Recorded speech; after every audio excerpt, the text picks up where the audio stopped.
Hey everybody, welcome to another episode of Design Recharge. This is episode 253. I'm really excited. This is my first interview after Creative South, and I always get pumped after Creative South. I've been talking to Ian about Creative South, and I just love Ian. So let me tell you a little bit about why I love Ian. He's really easy to talk to. He's really transparent about his process and his business. So this is the last interview before we start the Scaling Your Business of May. The whole month of May is about scaling your business. But I told Ian, I was like, this is really a good intro because we're really talking about, going from full-time and then with a side project and a side hustle to going to part-time and then working that and how that kind of works out. So Ian is the master behind a podcast called Logo Geek. If you haven't ever heard it, it's amazing. And then also just a community. He's built a community around people, other people who love branding and all the things that go around it. And he doesn't say that he knows everything. He's definitely, but he knows a lot and he's done a lot and he's done a lot of work and he is really fast. I remember I asked him how quickly he can get through a logo, which I'll maybe ask him again so that he can answer that. But he's going to take us through his process, which he kind of gave me a little sneak preview. So I'm really excited. It's the first time he's doing a video one and definitely the first time doing live. So I'm excited. And I hope you guys will help me welcome Ian, and if anybody has a question, just stick it over in the chat and let us know where you're calling in from today. That'd be great. So Ian, welcome, and thank you so much for being here.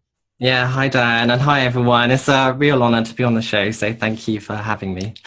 Anytime, seriously. So we'll just get into it. So where did your love for branding and logos kind of come from? And what's your design story? So did you always like logos, even as a kid? Okay, it's a really interesting story because I guess it's not my only passion. Like growing up as a kid, I was always very much into drawing and generally being creative. So I was that kid making plasticine models of like Wallace and Gromit and making different models of things and drawing and like entering, competitions and occasionally winning them. So, generally growing up, I was very, very creative. And, I went on to college and in terms of my studies, I was always very much focused on art. So I always wanted to do something creative. I didn't actually go to university, but the very first job that I was able to get was as a print finisher. So there was a couple of guys who would basically print out artwork and myself and this other guy, we would take that and finish it. So what we was essentially creating was these pop-up stands. Like, I don't know if you've ever been to an exhibition and had these pull-up banners. Yeah. Stands. So my job was to take the printed rolls and encapsulate that and to cut the pieces out and turn it into that. But I was in that job for only a very short period of time, and I never really felt like it was what I wanted to do, but I was quite fascinated with what the two guys were doing on the computer. That was really my first exposure to any kind of creative avenue. And I think all they were doing was just tidying up photography. They wasn't doing anything that complicated. They were just more technical people printing. But that kind of opened my eyes to what I could potentially do. But in that job, and I feel to some degree that my career path kind of changed because of this. I actually cut my finger really badly because what we needed to do was take printed rolls and actually cut them up. So what I did is was slicing on rulers and I actually cut my finger really badly. So I wasn't particularly enjoying that job, and it was apparently quite common to cut yourself quite badly, just because you're using knives and blades and scalpels all the time. So it's very, very common. I thought, I don't want anything to do with this. And at the same time, I used to ride a moped. So this is like when I was 18. So it was quite a while back now. I had a moped, and going home one day, I had a car pull out on me. So I hit that, and I couldn't get to that job anymore. So I had to leave that job. I had no choice. But it wasn't too bad because I was still living with my parents at the time, and I just got the first job that I could find. So I spoke to my best friend at the time, bearing in mind I'm like 18, 19, quite young. And he worked in a warehouse, and it was like 10 minutes down the road from me. So I got a job there, but I actually, I told the manager at the time that I want to do something creative, but for now, this job will allow me to get used to working with a team. Mm-hmm. So I was in that job working in a warehouse for only like 6 months. It was quite a while, but not that long. And the CEO of the company came down and one day just asked me casually, passing by, "Ian, I understand that you're quite good at drawing." And I said, "Yeah, I am." And he went, "Okay," and then walked off. I didn't really understand why. But what happened at that time is someone then came down and they offered me like a 3-month trial period within an office. And a very small percentage of that job was working on posters.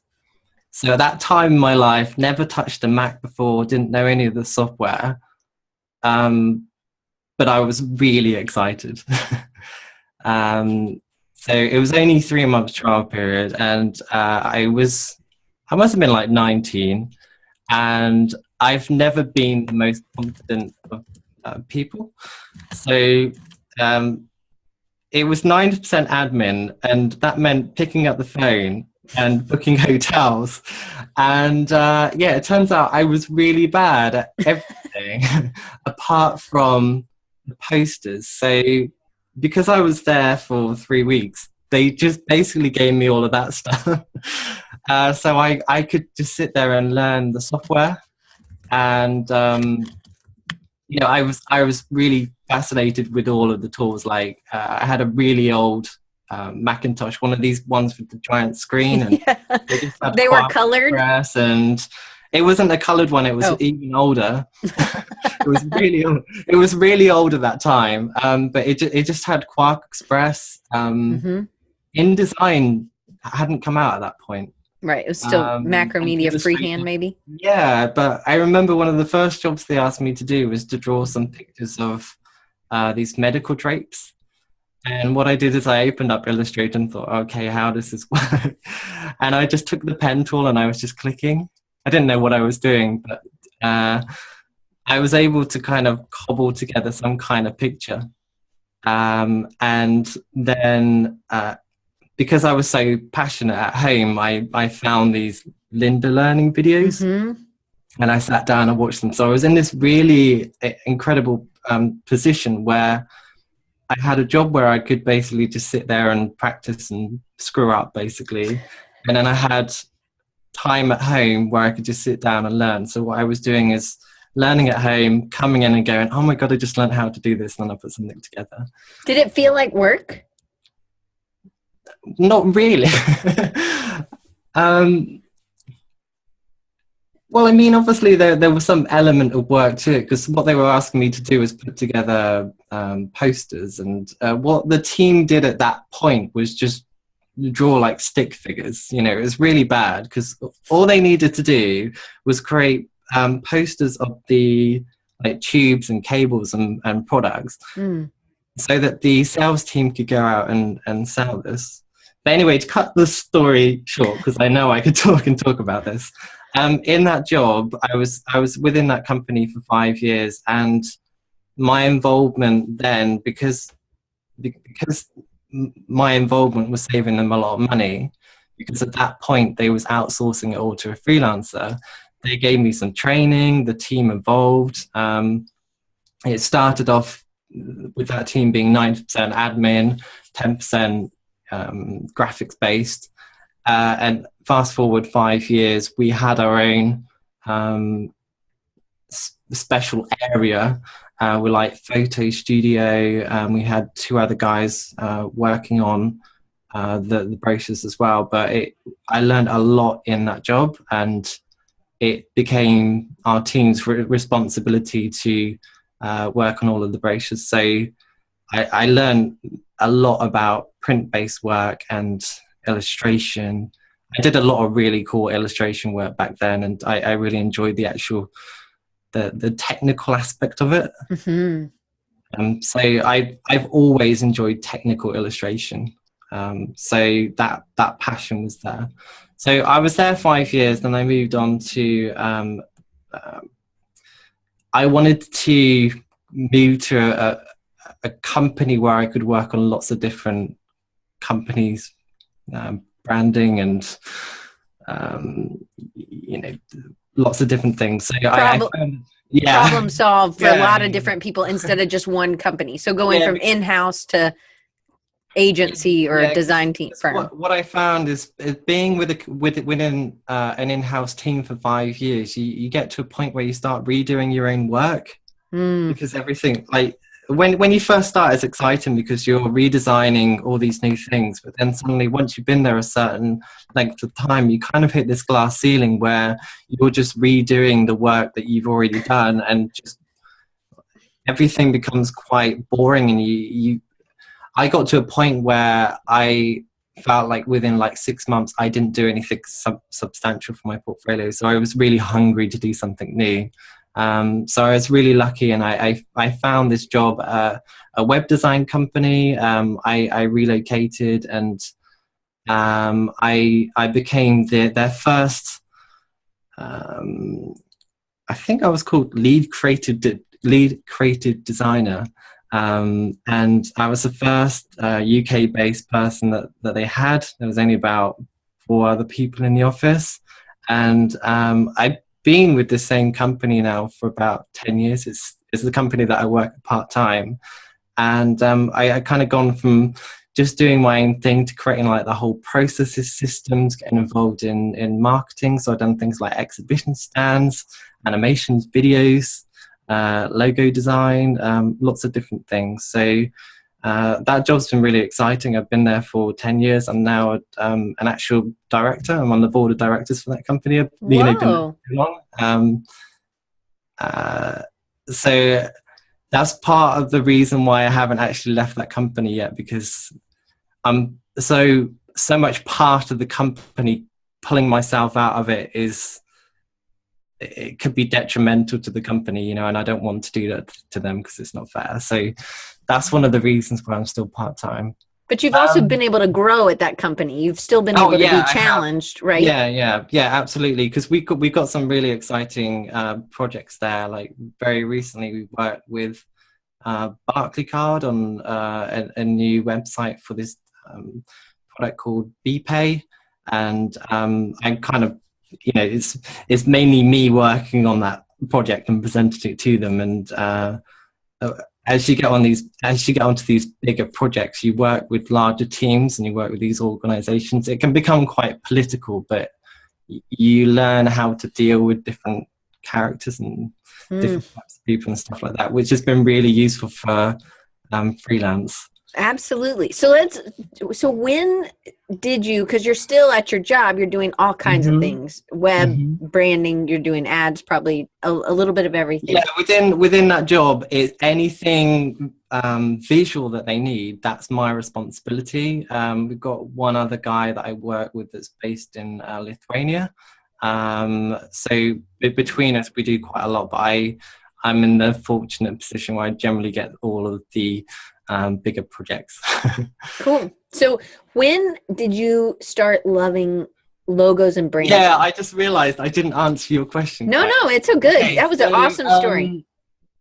So as for where Logo Geek came from, so whilst I've been working in these different jobs, I've always liked to practice. So right from day one, I mentioned that I was watching these videos, and what I would learn at home, I would kind of apply to work. And I've kind of had that approach ever since I've been working. I don't think I've ever really not done that. So when I first started out, this was it could have been like CD graphics for companies on MySpace back in those days. So sometimes I would just do, you know, logos or CD covers and stuff for bands for free.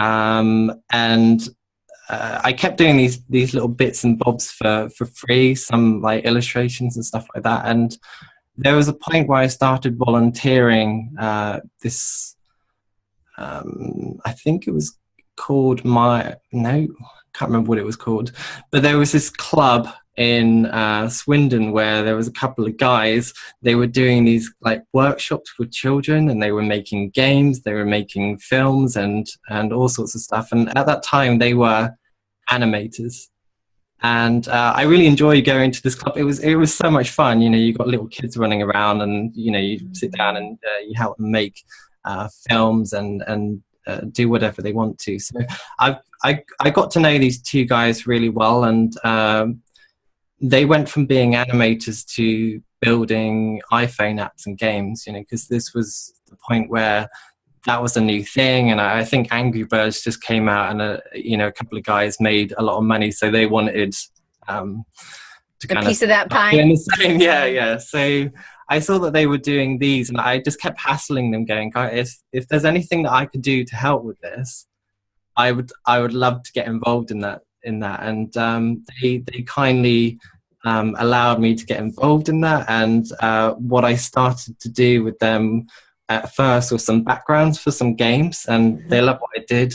And they came back to me and said, Ian, if you've ever got any ideas for a game, we'd love for you to pitch it to us and get involved. So I came up with this idea for a game, and kind of answer the question. I worked with them for about 4 years on this amazing project. But freelance, right? 4 years. I didn't get paid. It was on the side. Right, but it's on the side, yeah. Yeah, so on the side, I started working on this game. I don't know if you have the pictures. I sent over a couple of pictures. Yep, I'll pull them up. Yeah, Go ahead. So we worked on this game, and it was a lot of fun. And I kind of got into the routine of just working very frequently on this game. But I did find with that particular project, it was quite exhausting. Yeah, there's a few different things that we did. Yeah, Yeah, so this one is Geek. So we built this game. So we worked on the levels, all the different bits and pieces. So you can see here, this is like little character, little items. With a game like this, there's so many different elements and assets and bits and pieces that you have to create, that we worked on this like on and off for almost 4 years. Wow. And as much fun as it was also a little bit exhausting. So at the end of doing this, I wanted to get involved in something else. So yeah, I was just fed up of working on a project for so long, and I kind of made my mind up. I think I just want to focus on my full-time job and, you know, find some other hobbies to do or something. It was fun, but it was exhausting. It's a lot of work.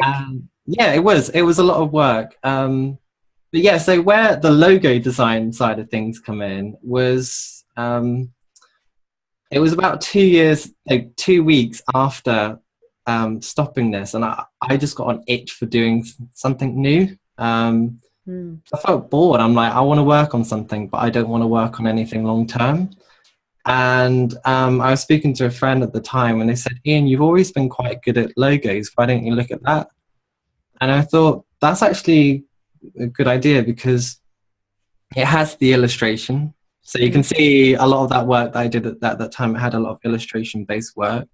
I always quite like technical work. So a lot of the work that I was doing at that medical company I mentioned was a lot of technical product illustrations. So it had that in there as well.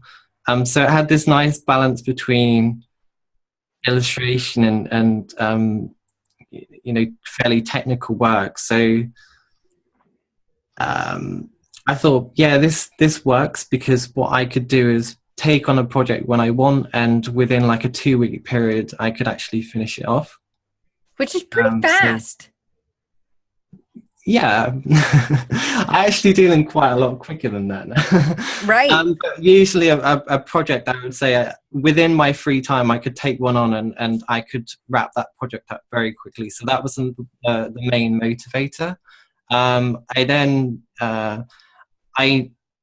I got to know a little bit about online marketing from the company that I work at, because they have an online marketing team within the company, and I used to sit quite near them, and me being me, I just tend to absorb conversations happening around me. So I learned a fair amount about online marketing from them. So I know I needed a website, and I set one up just for fun.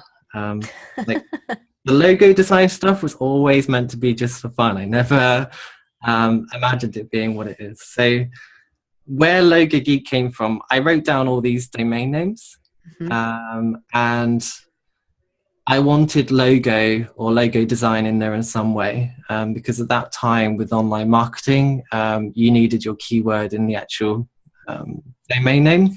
So I wrote down all of these things, and at that point, there wasn't any of these new domains. Right. It was like net. .com and .co.uk, Right. and there wasn't a lot out there. So I literally wrote down hundreds of things, and you try it and nothing was available. There's absolutely nothing, and it was frustrating. But I literally got to the end of my list, and then I had Logo Geek, and I thought that is not going to be there, but I'll try it anyway. And it was available. So that's where the name came from. I just registered it. I threw together a WordPress website, and what I planned to do was just to do some bits and pieces for fun. So to take on projects for like friends and family, anyone that would want it. I never planned to actually charge much money for it. Boy, did that really blow up on you then, because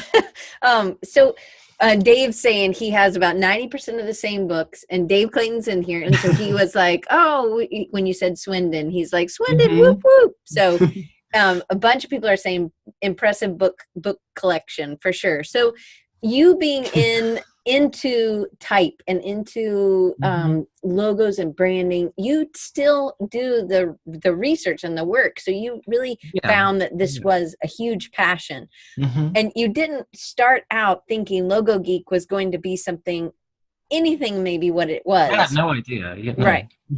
So tell people kind of what it is, and when you started the podcast, and now you transitioned from working full-time at the company that you're still at, but you're now working part-time, because this was taking up more of your time, right? And you started charging at some point for your work. Oh yeah, absolutely. Sorry, can you repeat what the actual question was? I want to make sure I answer it this time. No worries. I know I didn't really, I was kind of rolling around. So when, give them a little bit of an idea about what Logo Geek is now, I guess. Okay. So Logo Geek, there's actually two sides to what I'm doing, and that's came out of the result of allowing the company to grow organically. So one side is where I offer logo design services to companies. I primarily focus on logo design, but obviously as part of that, I might build a brand identity and potentially work on other areas as well. So I've got one fairly big client at the moment where I did the logo, and I'm doing a whole load of packaging and clothing and all sorts of stuff. It's really cool. So there's that side, and that's where the bulk of my income comes from now. And then the other side of the business is more of a community. And as part of the community, what I'm working on is creating resources to help people learn logo design, essentially. So I've got a long-term strategy for that side, because for me, I've also got a really strong interest in community building and online marketing and SEO and stuff like that. So I kind of created a platform where I can fulfill what I really enjoy doing. So hopefully that's answered your question. Yeah. So Dave, we already talked about you before you got here, not live, but we talked about that he does use Astute Graphics stuff. He said he couldn't do his job without it. So a little plug for Astute Graphics people, it'll be in the show notes. But one thing that I want to ask you, and it wasn't in the questions, but I know some people in here are also not, they didn't go to school for this. So do you ever feel like, I think some people who, I don't believe you have to go to school for this, and I'm an educator, so it seems a little funny me saying that, but I actually really think you probably have done more digging deep into logo and just all these books you have. Even if you're just looking at pictures, you're spending so much time really studying, learning about a company. That does that ever come in? Because I think maybe it's just you know, like I didn't ever study illustration, so now I feel like, well, I'm not really an illustrator. Do you know what I'm asking? Like, does that ever come into play? Do you does that hit you in a place? Because I think other people feel bad, like they feel like, well, I wasn't trained in this, so I can't call myself a designer. Do you know what I mean? I mean, it has in the past. I wouldn't say so much now, but I think when you are looking for work, especially if you want to say work in a branding agency, I always had this feeling like I'm not good enough to join that. I'm not worthy, you know, like even though I had a lot of proven experience and the portfolio to back up what I'd done, if I didn't hear back from that company after applying, I just assumed it's because I don't have a qualification. And I don't know if that is actually the case, but I personally feel that is probably the case, that some companies might potentially look for that. But now I've been in the industry for some time. I think having a qualification doesn't mean a great deal if you don't have the skill to back it up. Because when with the company I'm looking for, when we're looking for people, the actual qualifications means nothing, you know? Right. Their portfolio is what's important. Their attitude and general approach is most important. And I would like to think that a lot of companies actually take that route. So you could have someone that has no experience. They don't, you know, they've got no qualifications whatsoever, no experience. But if they have a portfolio that is just incredible and they were a nice person, you would just employ them, you know? Right. I think it's just something people get hung up on, and I think it's part of their self-talk that's negative, instead of it being like, hey, look what I've done. Because I do believe you can learn. Paige said there's so much to learn outside of school. There's absolutely so much to learn outside of school. And I think if you're passionate about it, that's a great place. And that's one of the reasons why you created the community and all the stuff that goes along with Logo Geek, to help people, right? Yeah, I find with logo design specifically, now that I've got the community and I'm starting to connect with more people, at university they don't teach you anything. You know, like I might be wrong, but logo design specifically, they might teach you how to execute something, you know, so to use the tools. But in terms of the actual physical approach to creating a good logo, I rarely see that anywhere. Like the way that I've learned is by reading all of these books and spending time actually physically practicing. You know, like I had no idea how complex typography was. I spent a lot of time learning and looking at letters, and I still feel like I could learn more. And Me I too. feel like I could probably spend my entire life learning and still not know everything. Is typography is very complicated, but once, and I don't think that I do feel it's a skill. You know, you could go and you could study it, someone can teach you it, but I still think even then you might not know how to draw letters accurately, because I think the way that you learn is by studying and by doing. I don't think having a qualification will actually help you in that instance. I completely agree. I think you can have a degree and never do anything with it, and it means nothing. You have to do something with the skills that you're given. And I think it's a bad thing that we go through in our head if we let that control what our abilities are, or what our how far we think we can go. Because I totally agree with that, because there are times when I honestly feel like I don't necessarily know what I'm doing, and I assume that everyone has that same feeling, you know, that's self-doubt. And I think that's important to have, because it pushes you to keep learning, and it pushes you to try and find, you know, the way that you can be better, and it pushes you to keep practicing. And I think if you didn't have that in you, you would just become content with what you can do, and you just sit down and arrogantly put work out and say it's the best thing ever. So I think it's important to have that. So there's so many people in the chat. So Dave said he left school at 16. He's completely self-taught through research, experience, and practice. David Gallo, same thing. Well, he did a BFA in graphic design, but he's still learning. You know, it's Kim had to tell herself that she will never know everything, and neither will anyone else. And I think that that's it. If they can figure it out, you can figure it out. And yes, we are always learning. And I just think that I wanted to say that so that other people and you know, and I think you know it. Like, I think you believe it, and you've said the correct thing in your head, like, well, we're all learning. So everyone is learning, and anyone that says that they are the expert is lying, you know. No one can possibly know everything. All we can do is, you know, do the work to the best of our ability based on our current experience, and just keep making an effort to learn ongoing.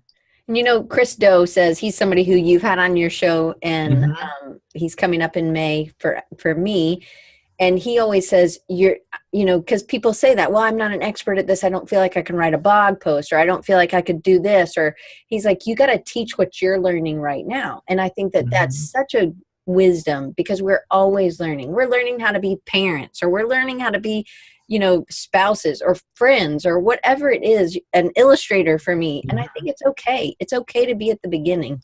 So I just think thank you for answering that, because I wanted to bring that out, because I feel like you have a good level of your confidence. I don't know if it's always been that way, but you are confident in your work, and it doesn't matter if you have a piece of paper.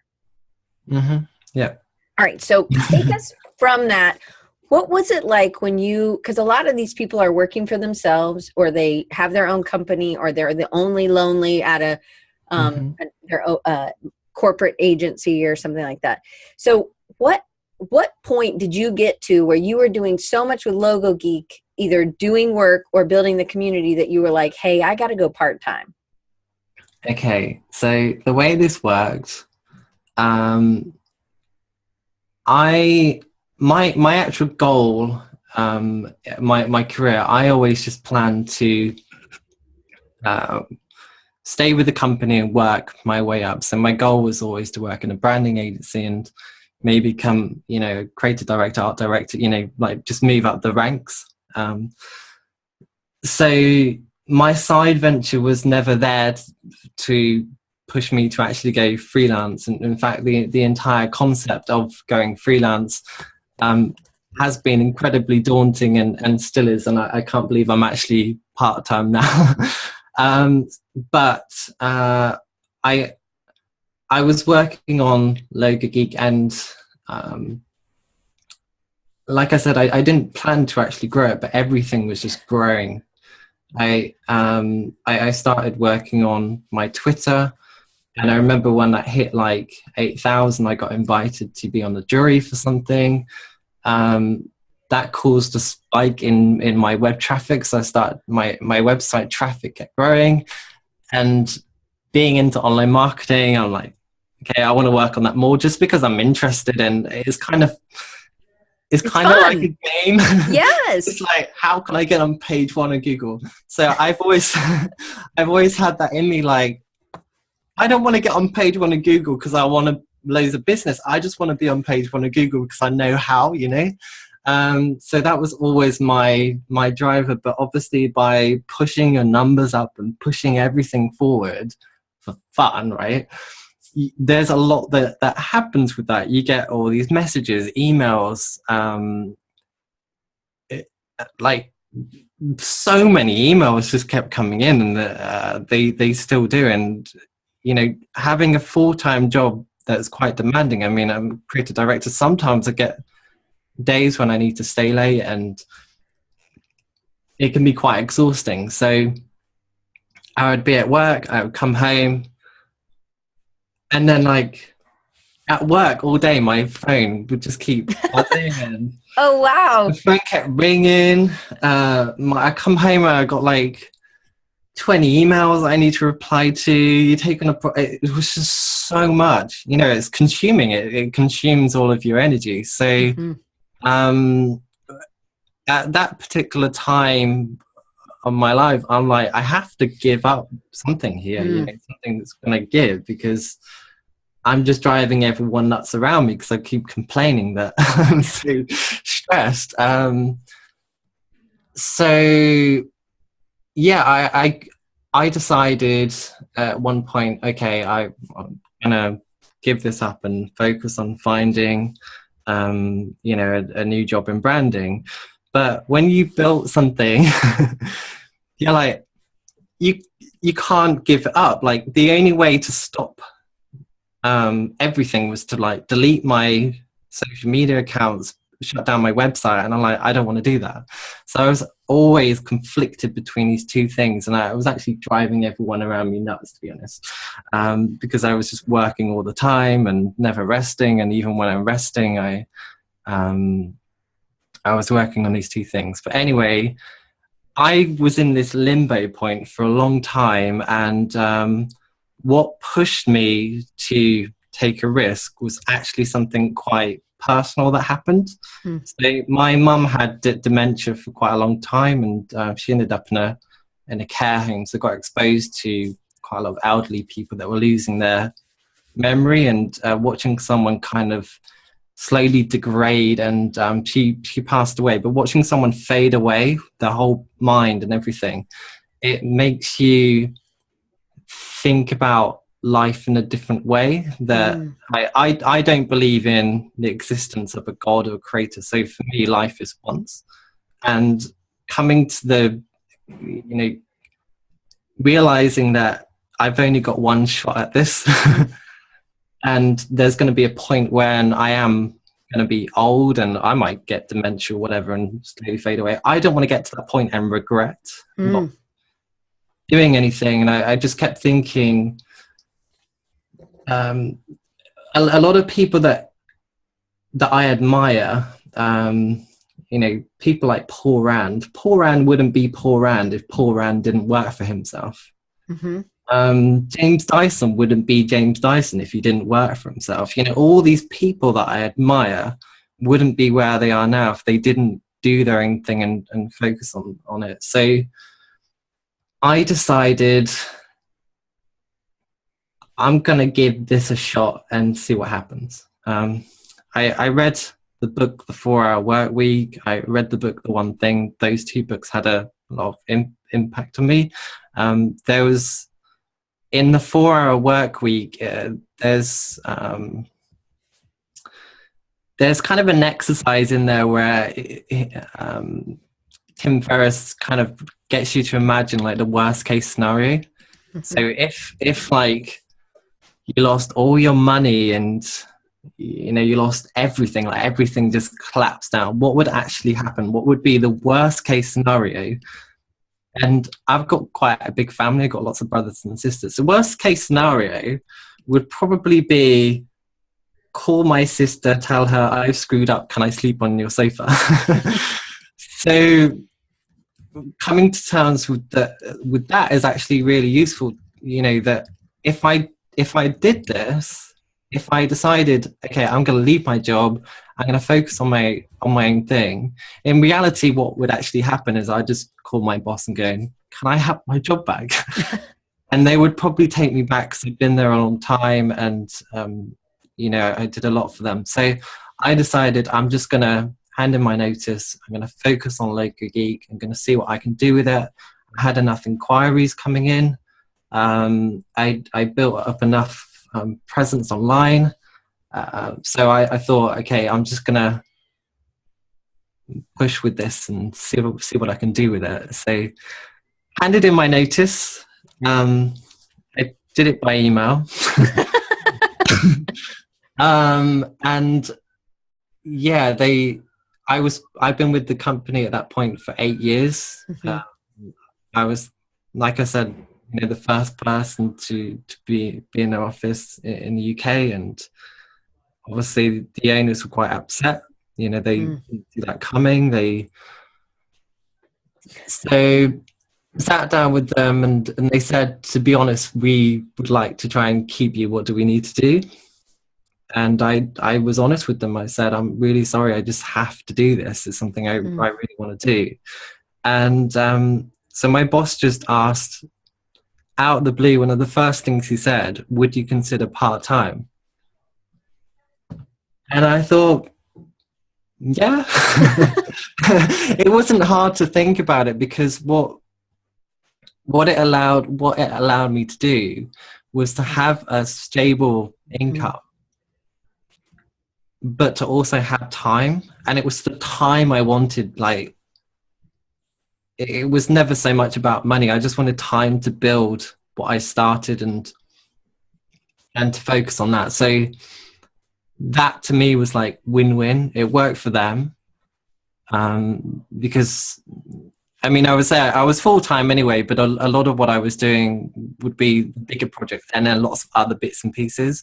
Just stripping out the bits and pieces and just focusing on the big stuff made the job more interesting too.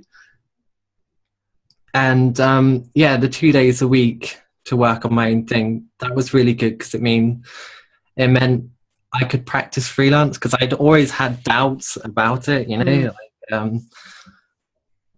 actually managing your own time, managing everything, having to deal with absolutely everything about a business is actually quite hard. I learned a lot about myself actually going freelance.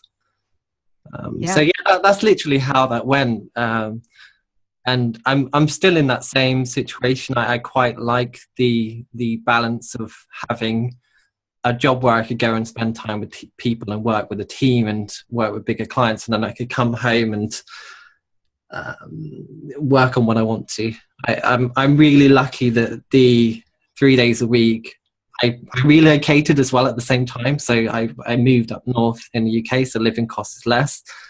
My 3 days a week actually covers my living costs, so I could actually just work and chill out the rest of the time. It allows me to kind of take on what I want and work on the projects that I want. So I'm in a really good position. So the stress is a lot less because you're not trying to juggle so much, but you got to a point where you wanted to take it to that next level. You wanted to feed Logo Geek and get it in the sunshine more. And this was a great kind of a marriage between you and your company. So take us through a little bit of your process. And I think we're always evolving our process, right? But yeah, take us through. So you use you have a big desk and you use these really big sheets of paper. And I asked you to pull out some, so you're going to show us. And then if you can take us through the PDFs that you prepared, that would be awesome. I think it's worth kind of talking through my process. I think what you said about always changing the process is really important, because I'm constantly thinking about different ways of doing things. But so real quick, Andre wants to know where you live in the UK now. He's been to Manchester and Leeds for comic festivals. I'm just on the outskirts of Manchester. Okay. So short train journey from Manchester. Cool. All right. Back to you. Okay. So in terms of my process, I might change it, but the way that I work at the moment is when a client comes on board, what I do is I require specific information from them. So I want to understand more about their business, who they are, what they want to do, who their competitors are, who they want to target, and lots of different information like this. Because I am part-time, I find the most practical way of gathering this information is with a questionnaire. I have seen people online quite commonly now like talk about getting rid of the questionnaire, but for me it's worked really well, and why I prefer it over actually having a physical conversation is that it gives them time to think about it. Especially with a lot of startups, sometimes they don't know the answers to the questions, right? You know? Like some of the questions I'm asking, a lot of the time they've never even considered it. So so I actually sent a questionnaire, so I'm going to actually take you through a real project. Great. Let's see if I can do the screen share thing. It's really cool, and he just kind of quickly went through it earlier, so I'm excited to hear about it also. Yeah, okay, so where's my Zoom? Sorry, we'll get there with this eventually. No worries. Take your time.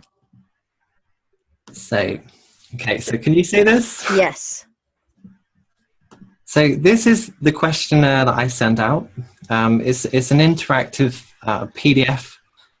So I asked the client to complete this with as much information as possible. So this is actually a completed questionnaire for one particular company called TN Education, which is a client of mine from a few months back. So I'm asking questions about what the name of the company is, what products or services they offer, how many years they've been in business, who their competitors are. I've already filled, it's not previewing all of the things. If there's a specific story, associated visuals. I'm basically just learning more about their business, and if for whatever reason, they miss anything out, I might ask further questions. But in most cases, as you can see with this particular example, they've actually given a lot of in-depth answers. So, really helps me to understand about their business. And you can see this last question, I always ask if they have any specific preference. I think it's useful to actually get that out from the beginning, because sometimes, a client might come to you and they are actually expecting something.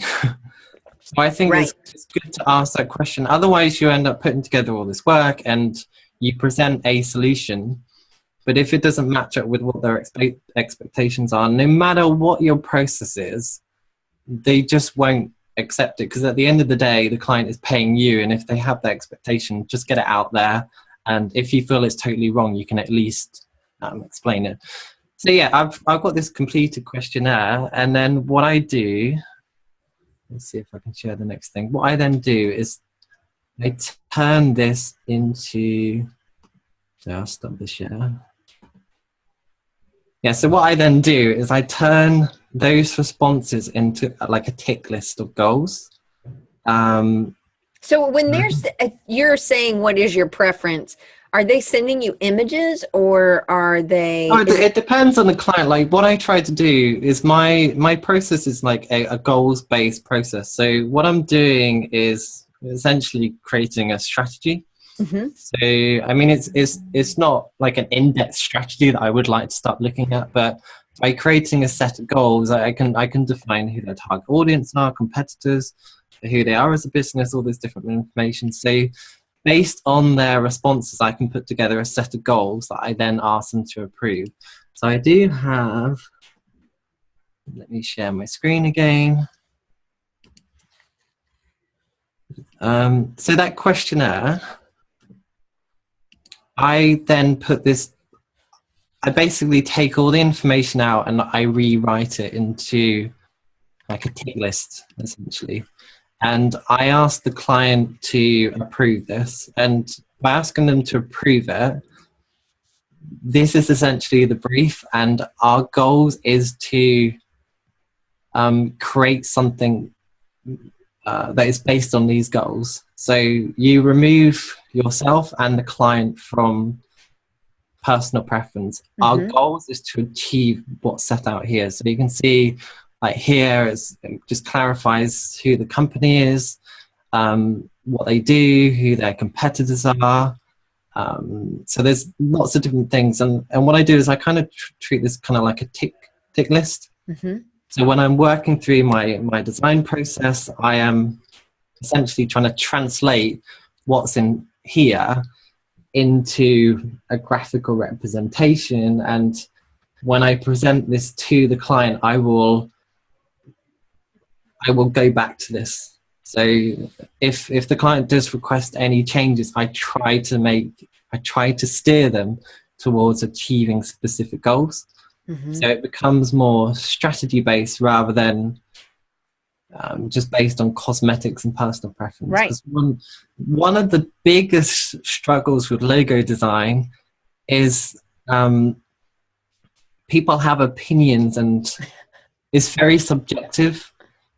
So if you want to do a proper job, you have to try and separate your preferences and the client's preferences from it, and Right. achieve specific goals. That's really hard, but I'm starting to get the hang of it. And lately, a lot of my clients just pick and agree something straight away, which is an amazing situation to be in. So how many are you presenting? How many options, or is that in part of the package? They get one option, 5 options? I like to present options, and I do see sometimes people present just one, but I don't believe that there's always one solution. I mean, you can have what you believe is the best option based on what you put together. But I like to present 3, and I can show you that shortly. But I thought it would be worth kind of talking through like the next step. So what we've got so far is we've got a brief, so we've got a tick list.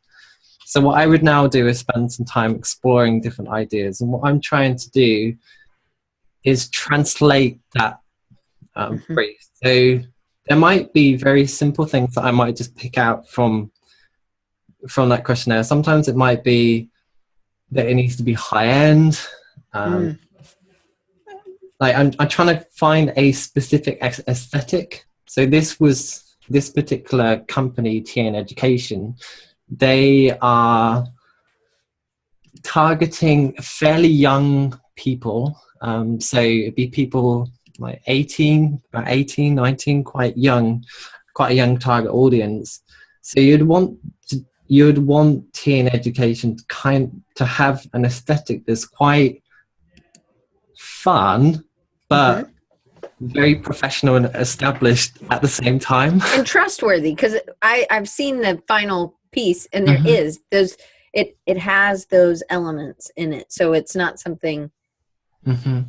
So I also like to try and sometimes put some story within the logo or some meaning of some kind.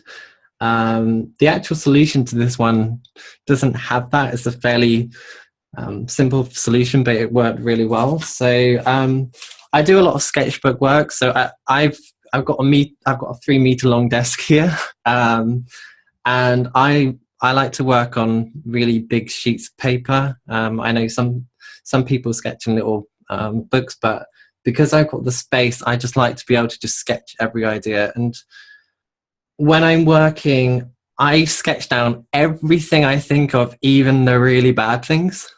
So sometimes I might think of something that is not even that original, but I just draw it down. And I've found when you think about things, in my mind, sometimes I might imagine something, but when I start to look at the details, I realize that the actual image that I'm picturing is quite foggy. So I prefer to actually put everything down on paper, because I've realized that sometimes in your mind something might not be a good idea, but when you actually see it on paper, it's like, oh, there's actually something to this. So with TN Education, the first thing that came into my mind was a big TN with education, and it was a rubbish idea, but actually kind of the final thing kind of stemmed off from that. So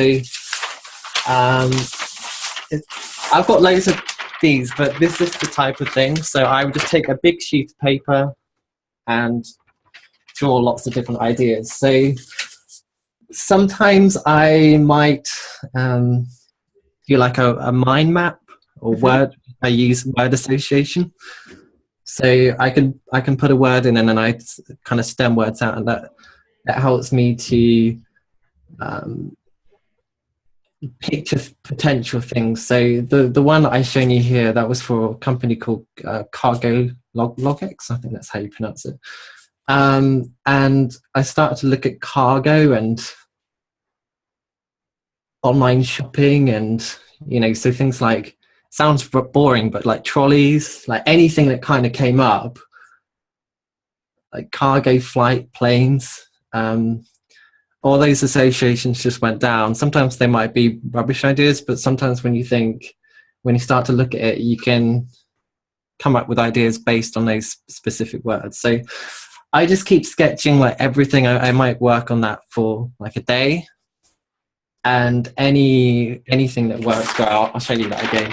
I start to highlight. I don't know if you can see the highlighted thing. Yeah, the ones where you've circled the ones so that I think it's not always necessarily a finished idea, but there's something to it that I feel could be explored further. So I normally spend about a day on that, and normally I have a good handful of very solid ideas, and then that's when I would sit down and work in Illustrator, and I'm trying to take the idea but get that aesthetic that I'm looking for. So that, like with that particular one, that balance between something established and trustworthy yet fun. So how long does that full process take of them filling out the question, or them sending you an inquiry, you giving them the questionnaire, and then you coming back with that?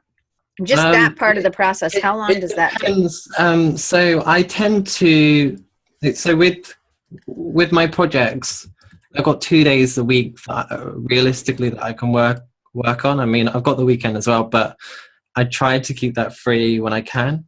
So I've got 2 days. So I just book in one project a week. So sometimes I might have to book the project in like 2-3 months in advance. Just because I just don't have the time, so I just book in one a week. And if say my diary was free and a client got back to me today, I could actually spend time this evening writing those goals. If they approved it, I would then sit down tomorrow, and then on Friday I'd actually present something to them. Wow. So I generally work fairly quickly. I can actually show you an example of what I would present. Yes, please. Yeah, so this is for TA in education. What I'm going to show you now is an example presentation. If I can see it. They're blowing out screens in the room next to me, so it's really loud. So I have my mic on mute so that it doesn't distract, hopefully. Yeah, no worries. So I'm just trying to do this share screen thing. So you're a really fast decision maker. I think so. I think so, for sure. So so let's put this full screen.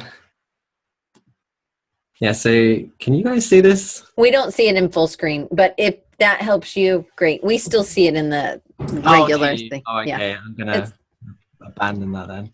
So this is an example presentation. So I send something over as a PDF. Sometimes I do spend a little bit longer on it. It depends how quickly the ideas come up. Like sometimes I can do like this in a day. It depends. It's really down to the project. Sometimes sometimes you can sit down for a day and nothing comes together, and it's the most frustrating thing ever, and you wonder why you started this side gig. But most of the time things come together relatively quickly. So this is an example presentation. So is with these presentations, are these kind of a template, and then you just kind of put the stuff in there? I've got everything with my logo design stuff, but everything is templated. So I have template emails. I just change a few bits, copy paste, edit it, and then send it out. all of my emails throughout the entire process is just all there ready. So, So I have one more question about this. Yeah, sure. So you do stuff for people all over the world, and Yeah. so sometimes when I've presented like this, I just send them this, and then they don't, maybe I should just let you present this, but I guess somebody's like, oh, well, I always just send it to them right before we're going to have a call, or right before. Is that part of your process also, that you have a scheduled? Well, if I was full time, I would love to do it that way, because I do think it's better to be on the phone, send it over, and then go from there. But being totally honest, what I actually do at the moment is I send it on email. But what I do is I use WeTransfer, but copy and paste the link so I can see when they downloaded the file. Yeah, I do the bulk of the communication at the moment by email. But if I was to go full time, I would actually probably do this over the phone, because I think it's good to present it and explain through things. But I've been really lucky. Like a lot of my clients lately, like in the last year, a bulk of the time they're always impressed. They normally just pick one, or ask for to see it in a different color or something. The Right. feedback is fairly minimal. All right, show us. I'm Yeah, excited to see. Okay, so this is teen education, what I went through. So I do 3 options. My slides are really simple. So option 1, what I do is so the first slide is showing the potential logo with a few notes. Mm-hmm. So they can read through this. So I do it this way because I don't always present it to them like one-to-one. Sometimes I have that call. It depends on the client, and it depends on like my schedule. Right. I can't always I can only really have in-depth conversations on a Thursday or a Friday. So it's reliant on the client. But I present 3. So with each logo, I'll show it on its own, and then I'll show a few different examples for how this could look. So you can see, those based on what they're going to need it to be? Like if it was for a brew pub or something, would you show it in signage outside? Yeah, I mean, roughly, yeah, pretty much. I use a tool called Live Surface, and it's a plugin for Illustrator, so I can put these together really quickly.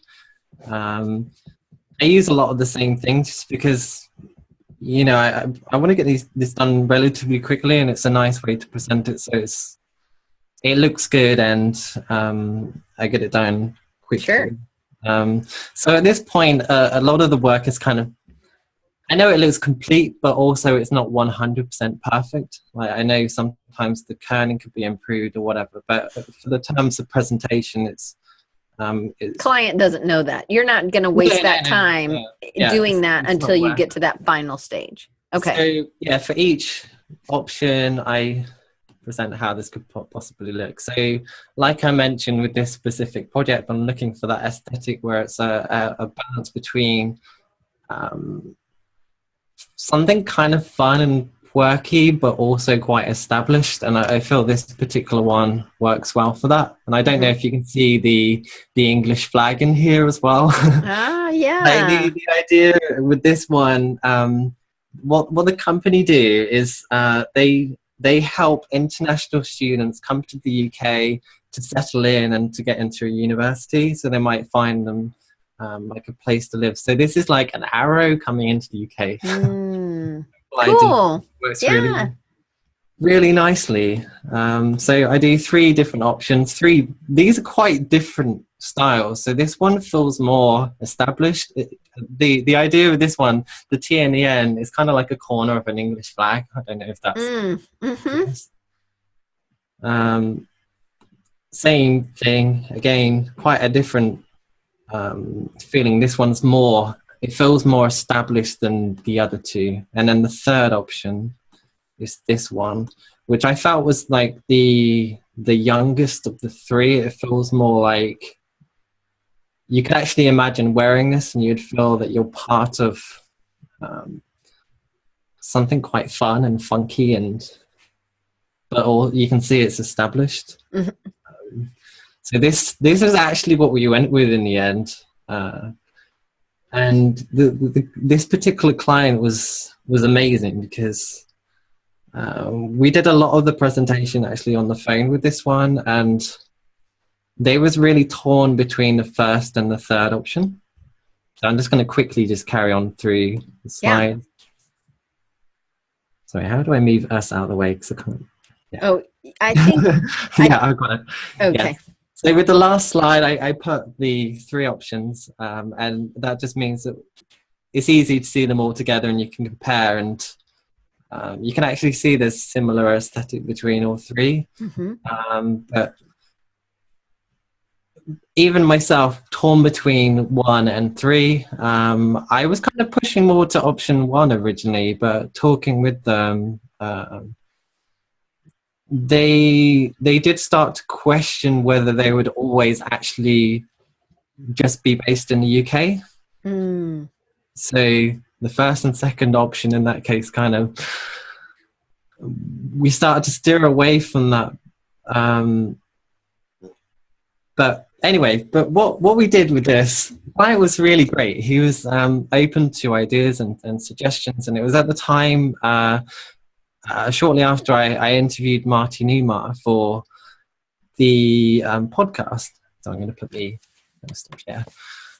And what Marty spoke through how you would test the logo, and he spoke about this concept where you take a sample of your audience and you present 1 or 2 options to them, and you start to ask specific questions to the audience. And this particular client was in this amazing position where he could actually do that. You know, he could work with students and ask them specific questions, and he took my advice on board. So kind of gave him consultation on the best way of doing it, and the results was really interesting. So he monitored even the age of people, and he found that the first option was the most popular overall. But when he separated the demographics, the target audience loved the first one by far. It was like, I think it's like 80% of that demographic actually chose the third one, and it really cemented the choice to go with that. And yeah, the general feedback and everything has been amazing on that, and I was able to mock up of how things could look. So you know how it's got the gradient, they can actually use the 2 colors within marketing and form the early foundations of what could potentially become a full-on identity. So once the clients kind of agreed it, I then create a set of files for them. So files for print, files for web, put them all nicely organized. I prepared different lockups. So with the TN education one, there was one with the TN and the education to the right that you saw there, but one with it underneath as well. White version, black version, right? Inverted versions and so on. So I create files with all of that, send it over, and if the client wants me to speak through it, he will, or not. So I didn't talk about payment. I know. So tell us when. We're going a little over, so we'll have to break this into a part 2 for the rest of them. But tell us about payment, and then Kim also wanted to know about how did you pick the colors? Okay, so the payment, I take 50% payment up front before starting anything. And then I take the final 50% payment once they've agreed the logo and just before I send over the files. And I've tried other ways, like sometimes I've sent the files over and then sent an invoice. But what you find is because there's no incentive for them to pay, you'd end up waiting like 2 weeks. But if you don't send them the files and you need the payment, they always pay immediately. So I found that the best way to get payment. As for picking out colors, that's a good question. Was that always hard? I mean, because you have some logos. You have some logos that are hand done, it looks like. I mean, you have a wide range, so people need to go and look at the site or look at some of the images that we posted for promoting the show, because it's a wide range. And you're not always, sometimes people tend to pick similar colors, but you're really doing type and colors that are really for these clients. Yeah, so what I do is I look at their competitors. So what you need to do is you need to understand the landscape that this company would fit into, and how you, like, one of the key things with a logo or an identity is differentiation. So ignoring everything else, if you want to stand out, do a different color to what's out there. So, for example, drinks cans, if I say red, what's the red can on the shelf? Coca-Cola. Coca-Cola. The blue one. Pepsi. So those two are fairly well positioned. So what if you came and you did, probably not the best example, like a really neon green. It's like Iron Brew or something, but so I'm trying to think of a different color that's not there. But if you suddenly did something that was different, that immediately allows people to identify you based on the color alone, because based on it kind of varies from company to company. Like smaller companies, it's less important. Bigger companies, you have to stand out, otherwise you end up claiming ownership of a color that someone else already has within your market. So you have to look at what else is out there and do what you can to differentiate. But it has to be relevant. So, if you're working for something like a therapist wants to look established and professional and trustworthy. So doing something like a bright pink just wouldn't work. Right.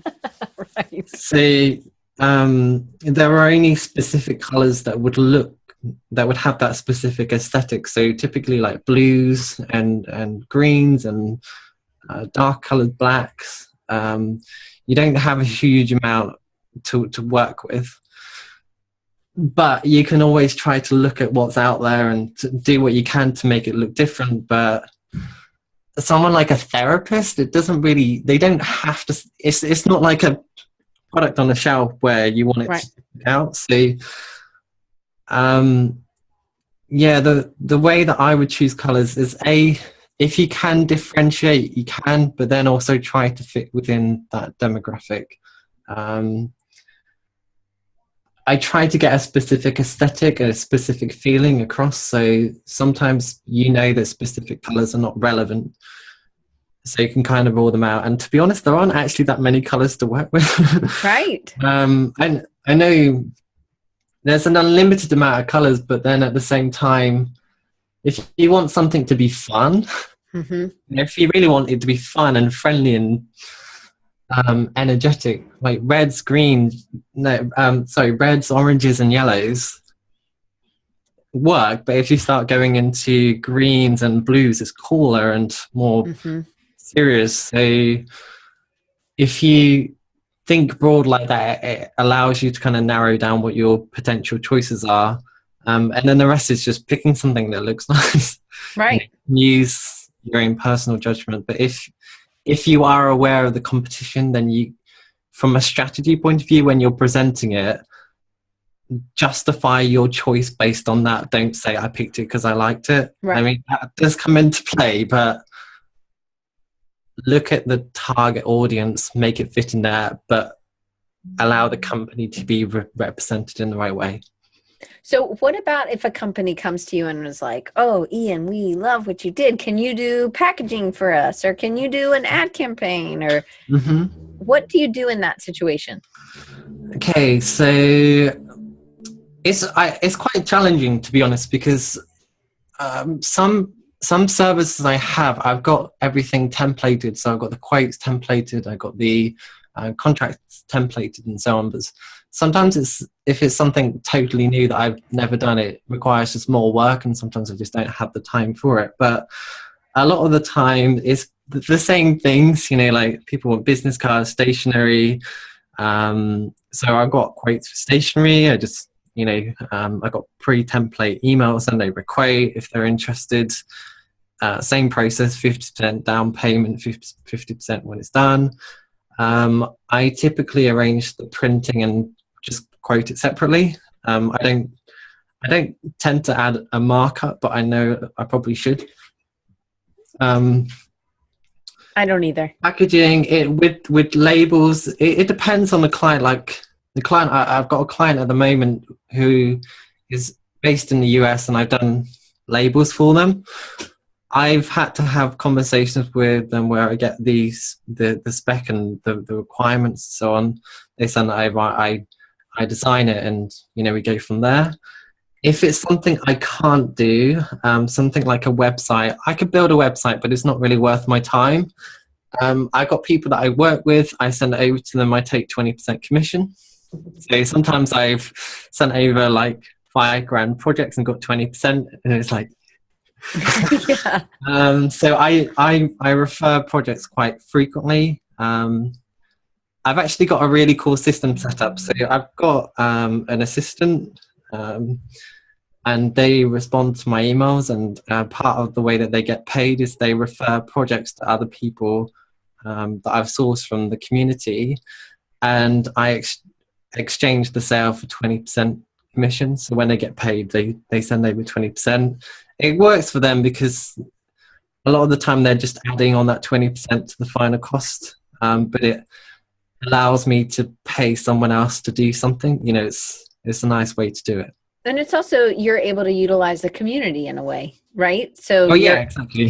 So in a good way. So you're giving them work, you get to work together, and then you focus on branding and some basic things that you can put out quickly, but you're not doing a book or something crazy. Yeah, sometimes like I can do bigger projects, but it just means I have to like sacrifice everything else. And right. If a project is too big, it's just not worth it. I'd rather just pass it on to someone else who has the infrastructure and the quote system and everything just all set up, ready to go. Because just with logos, I've literally got everything. I've just got a framework and I just follow through. So I'm able to complete the project pretty much in 2 days. Sometimes it drags on a little bit longer, but it's like half an hour to tweak or whatever. It's a relatively small job. So niching down in the way I have done, where it's beneficial, is that you can create a process for yourself that you just follow, and you can put together high quality work within a very short space of time and make a decent income. Mm-hmm. That's awesome. All right. Well, we're going to have to talk about the community next time. We'll have to have a part 2. So thank you so much, Ian. I'm going to make sure that everybody knows how to get, how to connect back with you. Mm-hmm. So you can always go to logogeek.uk, and that's just logogeek.uk.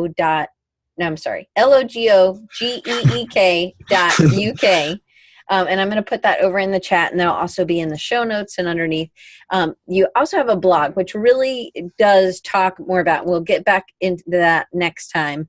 The blog covers all kinds of things that things that you've learned, right, or are learning, you're sharing. Mm-hmm. Yeah, I try to. And then on Twitter, you are logo_geek. Mm-hmm. On Facebook, I'm going to put all these in, and there's a Facebook community. Do you want to tell if somebody's really into branding? Yeah, so the community, I used to share, well, I still do. I share a lot on Twitter, and I'd always called that a community, but it's a one-way conversation. So I wanted to create a place online where people that are following me could all come together and get feedback and learn from one another. So it started off, it's a Facebook community, and focused specifically around logo design, and it's growing so fast. I can't believe it. There's nearly 4,000 designers in there. I'm filtering the people that are coming through. It's only about 9 months old now, but it's grown at an insane rate. Will Patterson just did a shout out, and I keep getting loads of requests today, so it's just praying you. That's I don't awesome. know what's going to happen with it, but I personally think it's the best community online around logo design. There's a lot of Facebook groups, but a lot of them are incredibly poor quality. But I put a lot of time and effort into moderating the group and doing what I can to create a high quality place where people can learn, get feedback. There's lots of heavy hitters in there. So Von Blitschka, he's in there, I think, every day. And you're getting feedback. You're getting it's a positive environment. So, but you're getting some feedback as well, and then also encouragement, I think. So I definitely want people to know about that. So there's a Facebook page and then a Facebook community, and it's groups/Logo Geek. And then the Facebook page is just Logo Geek. And then Instagram is Logo Geek, no underscore. The only one that's an underscore is Twitter. And I'm trying to get the Logo Geek, but it's annoying because it's been there for the last like 6 years, and the person that owns it has never posted ever. It's like, why can't I have this? I own the trademark. I own everything else. I know. Well, Twitter's watching, please. so then people could also follow you on iTunes with Logo Geek, the podcast. There's Stitcher, SoundCloud, and Spotify. All those are over there under in the chat, and they'll be underneath this YouTube video. Dave Clayton I'm gonna share this. If anybody wants a 15% off Astute Graphics, which of course Ian uses, and Vaughn has a code VON15 that anybody can use. So you get. Can I just quickly say how I use it? Yeah. So there's one tool. I mean, there's loads of tools in Astute Graphics, but there's one tool that I use it for, and it's kind of like a brush that just removes points. All those extra points, right? Yeah, and so that you can just clean up your work. So if you've got a circle and it's got all these redundant points in there, and you just want the nice 4 handles, you can just brush them out. It's amazing. I don't know why Illustrator doesn't have it in there, if I'm honest. So vector scribe, point removal, absolutely. And I think that's one of Vaughn's problems with Illustrator, right? That they don't remove these things that would really make it. Yeah, it'd be nice if there was just a button and it just, perfect. But not for Dave. He wants you to keep buying from Astute Graphics. So Ian, thank you so much. And just so, I think this is great. I would definitely want to have you back on so we can really dig into scaling the community. Because I think you talked to us about scaling your business, which I think was really, it gives us such a great intro into the next themed month. So I'm so thankful you were able to come on. And then I just love having you on. I'm really excited. All the other things that you've shared with me, and that I hope people dig in and see that you can actually make something happen just with a side project. Yeah, I think it's worth just quickly adding to that. The thing that I found is small daily actions towards a big goal is how it works. You can't do everything in one go, but if you just keep, like every day, just spend like 15 minutes to half an hour working on your thing, it will happen, I just personally, like, I built this huge thing, and I haven't invested hours and hours in it, just put in bits of time here and there, but I know my end goal. So right, I think knowing that goal is really important for sure. So I'm gonna, just so you guys know, you can always rate Design Recharge. That always helps us get seen, so that would be a great way. Or give us a thumbs up on YouTube, or like it on SoundCloud or whatever.